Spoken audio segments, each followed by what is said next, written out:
You know, you can retain information. Now it's about being practical. Can you utilize the information?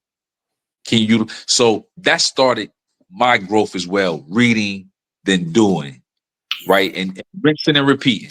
But I fucked up along the way, of course. 17 years is a long time. Made some mistakes, but I learned lessons.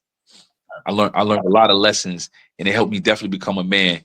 And the restorative programs that came on the latter end of it, I had to go through my stages of incarceration. I had to go through the denial, the depression, the anger where I'm mad as hell, blaming everybody. Then once I accepted it, not just accepted that I had to be this prisoner or this inmate, but I accepted that, hey, decisions have consequences, right? I made my decisions. These are the consequences. So moving on forward, if I'm blessed to make it outside this door, I learned the valuable lesson of decision making and consequences. And I'm learning additional along the way about the power of restoration. I'm connected to community organizations that provide safe spaces for Black men to come and just speak amongst Black men, right? It may sound corny to the uninitiated, right? I got better shit to do in Atlanta. Why the fuck would I want to sit around a bunch of dudes, right? But it's powerful. Every time, it's not one time we don't have somebody breaking down and crying, right? Breaking down. A brother shared with us that he has a passion for sports that nobody in his life can understand it. Why does he put so many hours in the gym? Why is he so passionate? Why is he, man, got tears down his eyes, bro? Speaking to a bunch of men that before he walked in, before he broke bread with us, we was all complete strangers, right? But what we're doing is we're normalizing, brothers can speak to each other. We're normalizing community. We're normalizing expressions, emotional intelligence. This is restorative. We're restoring humanity.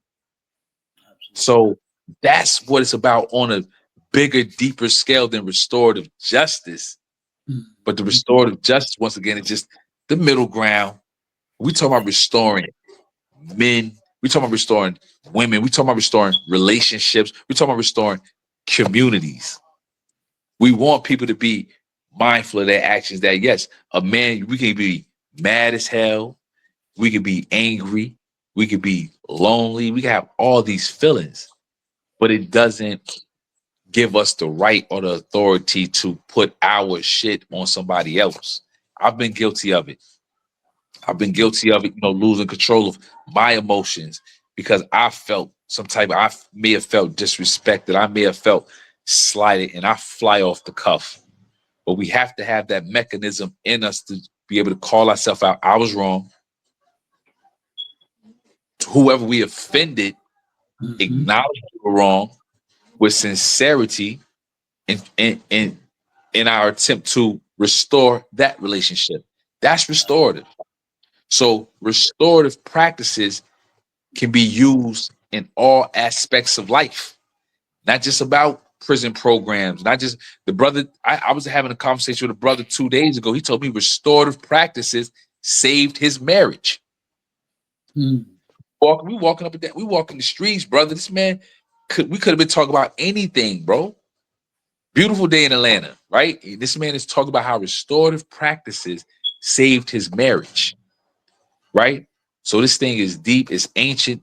Restorative is a ancient social philosophy. It's a social movement and a philosophy, right? It's deep.